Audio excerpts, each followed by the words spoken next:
Good evening, everyone. Welcome to the Virtual College Exploration for all students, sponsored by the Pennsylvania Association for College Admissions Counseling and StriveScan. PACAC is a nonprofit association comprised of more than 1,200 school counselors, college admissions counselors, independent educational consultants, and other professionals responsible for guiding students through the important transition from high school to post-secondary options. Thank you so much for joining us tonight.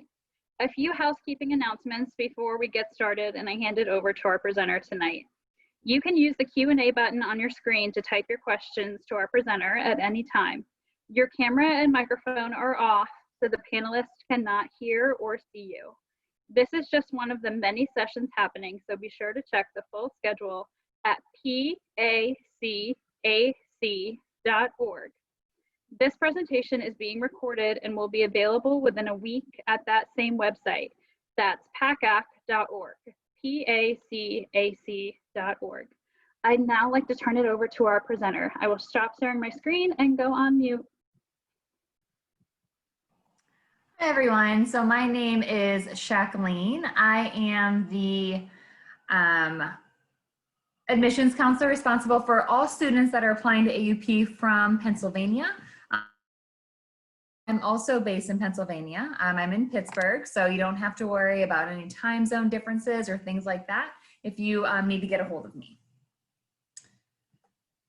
Okay, so just to start off, AUP, we are a fully American liberal arts university. So what that means is that all of our classes are in English.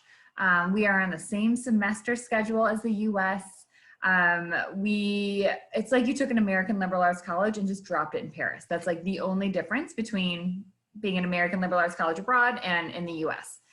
We also do not require any French in order to apply. I think a lot of students are surprised to hear that. So it's okay if you have never taken a French class before, you don't need it. We'll of course make you take some classes while you're there, but not needed in order to apply.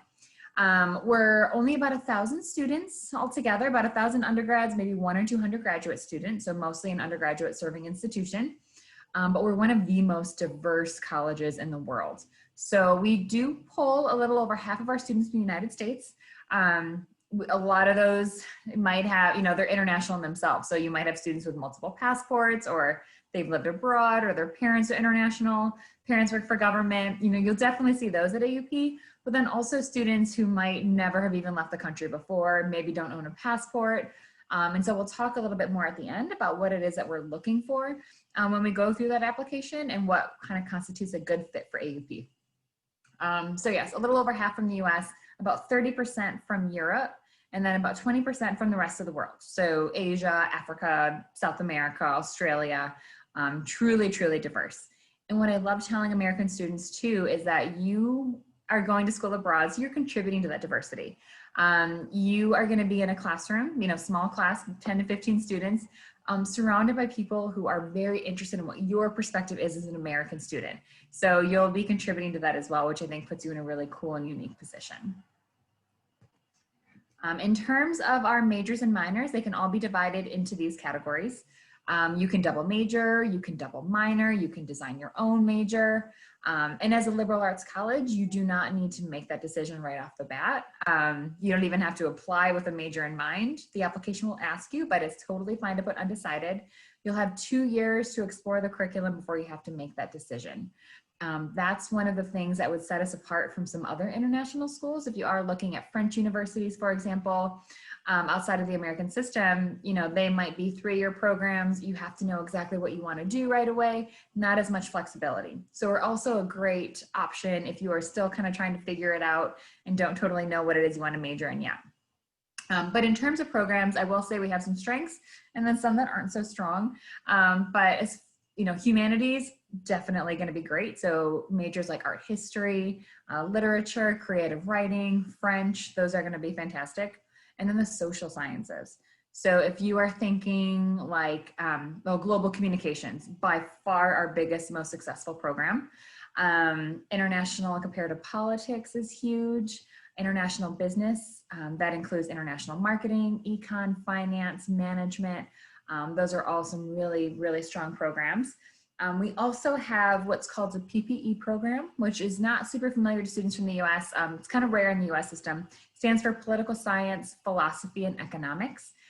So that program was actually pioneered by Oxford University in the UK in the 20s, and has created like countless world leaders, prime ministers, people that are kind of leaning more towards that elected official position. This particular combination is great.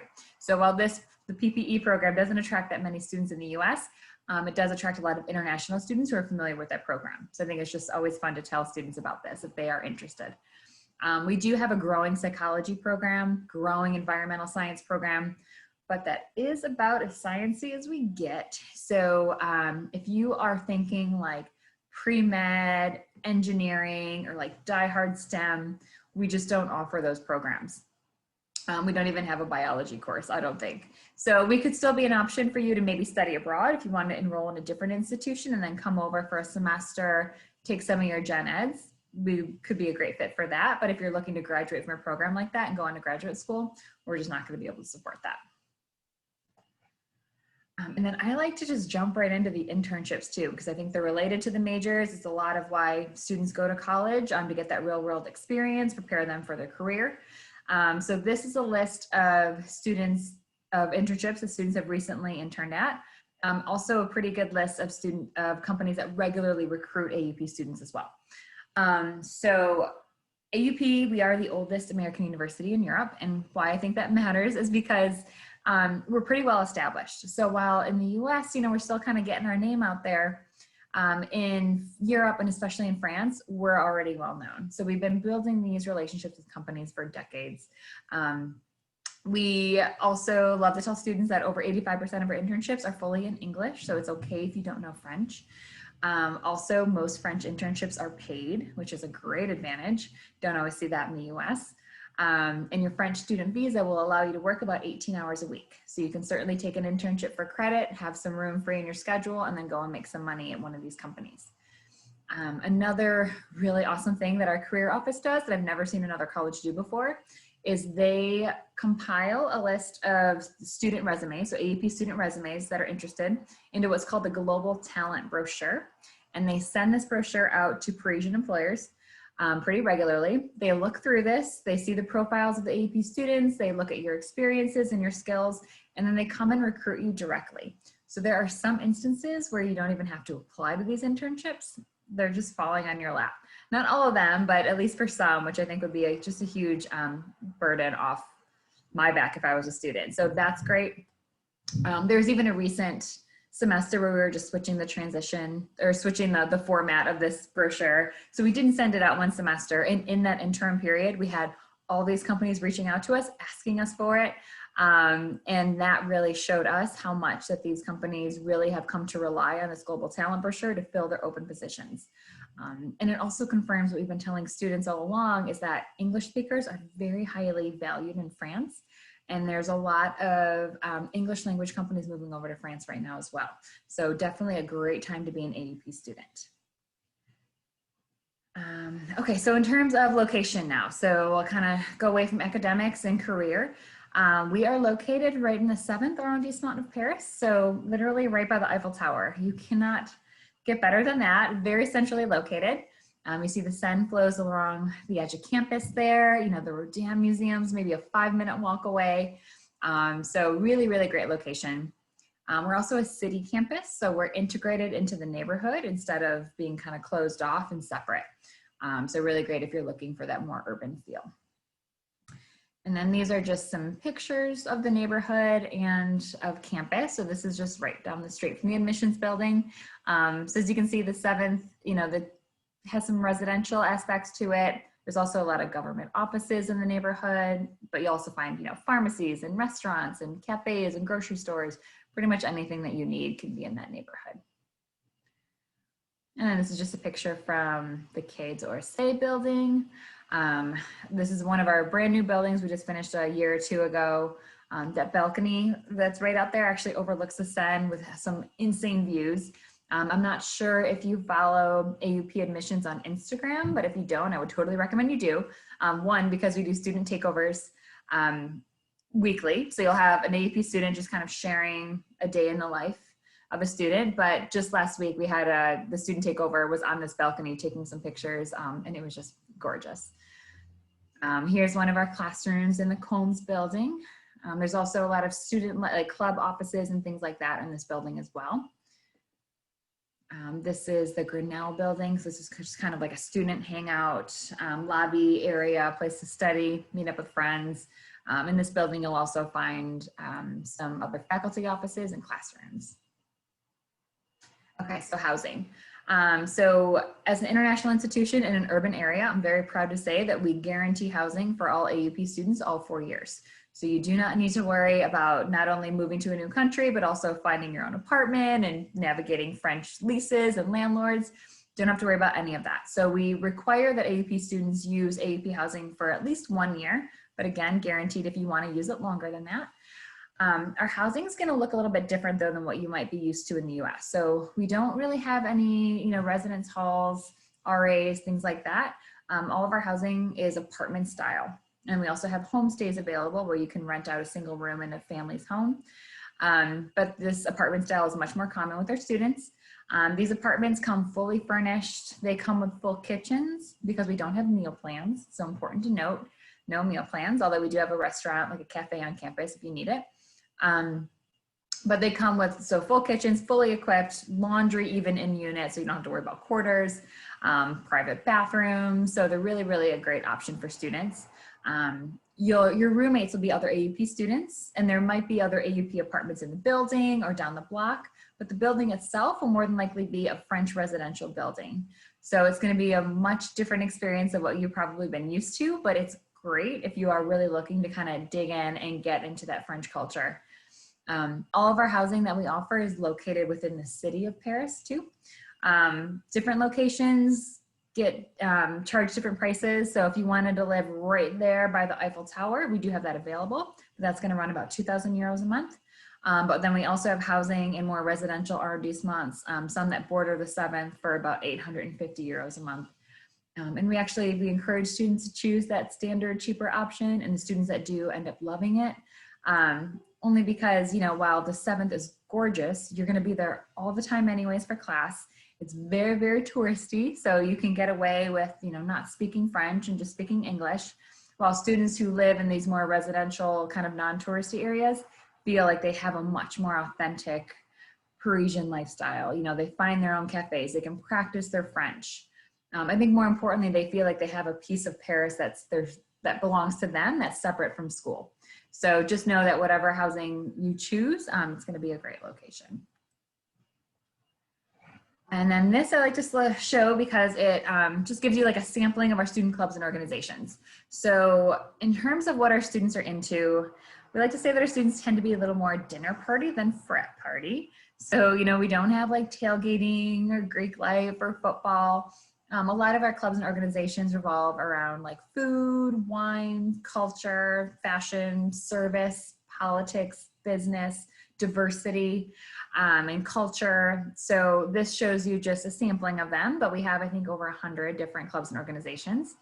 You can see there like the Wine Society Club. I don't think I've seen that in the US before. The AUP Sustainable Fashion Club is really blowing up right now. We have a really great service organization called Bêta à Vous. And students that participate in that get to work directly with Syrian refugee children in Paris that are coming over with neither French nor English language. And so AUP students are able to step in and help them develop their language and literacy skills. So that's also been a really popular growing organization. We do have some athletics. So we have competitive athletics, so men's equestrian, men and women's equestrian, men's basketball and men's futsal, which is like an indoor soccer. And then we have women's volleyball and then the women's equestrian. So they will compete against other French universities. But then we also have more like club sports. So we have like a dance team, we have a running team, like a running club, rowing, tennis. So definitely other opportunities to get involved. And AUP students have access to discounted gym membership. So with 2 different gyms in Paris, one of them is a chain that has locations all over. So definitely ways to still be active. And then I like showing this one because I think sometimes people, students hear, okay, so you don't have dorms, you don't have, football, do you still have a sense of community and school spirit? We do, it just looks very different than you might find in the US. So I like showing this because AUP is really great at being intentional about building in opportunities for you to connect with other first-year students. So, and they also give lots of support during orientation. So this, for example, is a picture of orientation. So about a week before classes start, you'll arrive in Paris, you'll settle into your housing for a day or two, and then you'll come to campus for a whole week's worth of sessions where we help you like get your French bank account set up, your French cell phone, your Metro card, all of that, but then also meeting other students. So this is a picture from our annual boat cruise along the Seine, which I think is great. And then also traditionally AUP takes first-year students out on a trip. So you arrive in Paris and then literally 5 or 6 days later, you are off again.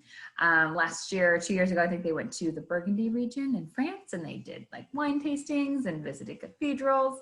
And so, before classes even started, they had already, met a core group of friends. They already got to know faculty members and, advisors, and just felt like they were a part of that community, felt like they were part of a family. AUP, over 85% of our students come from outside of the country. So we know that there's a very good chance you're arriving in this country. Maybe you've never been there before. Maybe you don't know a soul. And so they're very supportive. They offer lots of guidance. They're just there to support you in any way that they can. So I think that's important for students and their parents to know. Okay, and then trips. So of course, students are attracted to AUP because they love traveling. So one common question we get is, can I study abroad while at AUP? And you can. So you do not have to stay in Paris all 4 years. We have partnerships with universities all over the world. But then we also embed these trips into the curriculum. So all these study trips are linked to courses. So right now, this is just like a snapshot of 6, but we usually do between maybe 30 and 40 a semester. Even now during COVID, we're offering study trips. They're just a little bit more local, a little bit more European based. But just some other examples I can think of off the top of my head is, a creative writing class goes to the Globe Theatre in London to study Shakespeare. There's like an art history and Italian class that goes down to the Vatican and Rome. International marketing spends like a week in Iceland to study branding. We have a sustainable development and nonprofit practicum where seniors spend about 3 weeks in India. So lots of opportunities for travel. These do come at a cost, but it's going to be a lot cheaper than if you organize it on your own. It includes your travel expenses, your lodging, your food, tours, everything. And AUP does offer financial aid for these trips, which I think is great. So they really truly are accessible to everyone.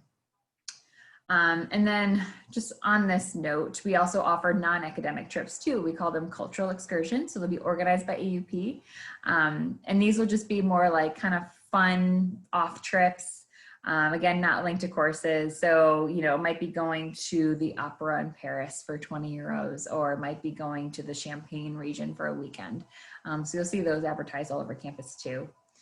And I think it's just nice to also point out that our classes also take advantage of where they're located, right? So you're not always going to be in the classroom.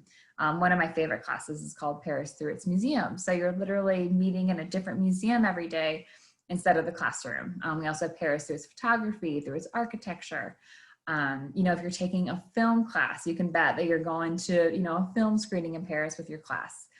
We have a food anthropology course that travels down to a cheese farm. So there's definitely lots of opportunities for travel. No matter what your major is, what class you're taking, they'll be there for you. Okay, and then these last couple of slides just go over the application and financial aid. So we are on the Common App, which I think makes it really easy, or you can apply on our website. As an international university, we do not require anything extra. So you might see if you apply that there's English test scores that you need to submit. Don't worry about that. Once we get your transcripts and we can verify that you are coming from the US, we'll just go ahead and waive that for you more often than not.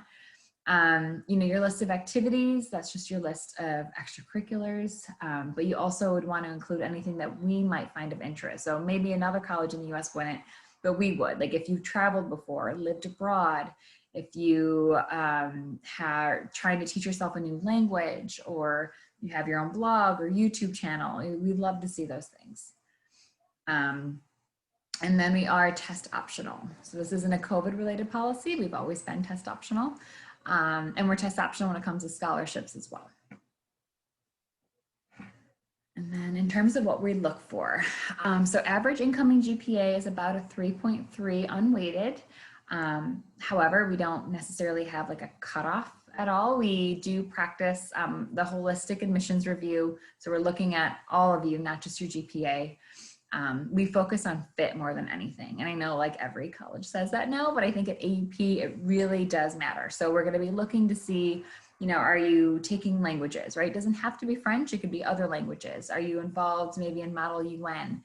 Do you have something about you that just shows that you have an interest in a more international career, education, lifestyle? In general, the students that apply to us and what we kind of look for are those that tend to be a little bit more open-minded. They're a bit more adventurous, looking to get outside their comfort zone. They tend to be a bit more mature and independent than the average high schooler.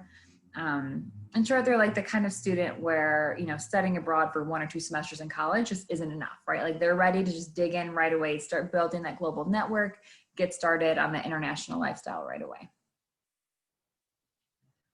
And then, so for tuition, so cost of attendance, if you're talking tuition and your AUP housing, your groceries, your plane tickets, everything all together, we're at about 50,000 euros for the year, which with today's exchange rate is about 60,000 in US dollars. So, you know, not the cheapest college out there, but also not the most expensive, especially for being located centrally in Paris and including all your housing and everything. We do offer financial aid. So we have both merit-based and need-based scholarships. Those do, maybe the average award is about 10,000 euros. So we don't have any like full ride scholarships that will cover the cost of attendance. But we are in the FAFSA, so you can bring over any aid you're eligible for there, except for federal and state grants. So if you're eligible for the Pell Grant or the FIA grant, unfortunately you can't take those over, but everything else you can. So that helps. And then if we have any students that are taking IB classes or going for the IB diploma, we have some great incentives for IB students. For example, when you go take your final test, if you get a score of 30 or above, you can automatically bring in a full year's worth of credits, meaning you could graduate in 3 years. So great if you are looking at some other international universities, this would put us pretty much in line with them where you can graduate in 3 years instead of 4. And then if you get below that, for any HL exam you take and you get a score of 4 or above, you can bring in 8 credits. So it's almost like 2 courses per exam that you pass with a 4 or above. So pretty generous. And then we also offer scholarships for IB students. So this will all depend on your final diploma score. They start at 7,000 euros per year and they go all the way up to about 20,000. So they're definitely our largest scholarships. Unfortunately, they can't be combined with the other merit and need-based aid I talked about on the last slide, but if you're eligible for both, we will just award you whatever's higher. And then this here, I'm just going to, this is the last slide, so just so you have my email address again so that you can write it down. And then we can just use the rest of the time for questions. So I have the Q&A box open. I'm just gonna go ahead and answer them live. For now, because I think we still have some time before it ends. So I'll just go ahead and wait here for a few minutes for you to write that down and I'll wait for any questions to come through.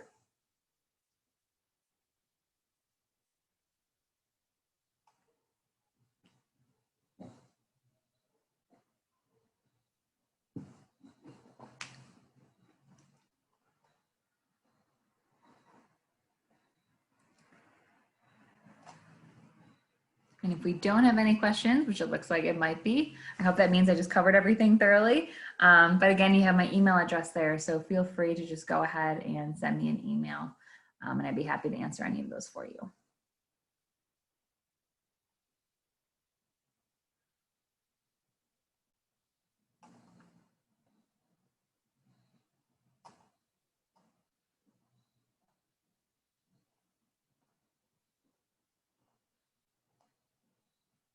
All right, perfect. Well, I'm going to take off for the night. Thank you so much for coming and you have a good rest of your night. Thanks so much. Bye-bye.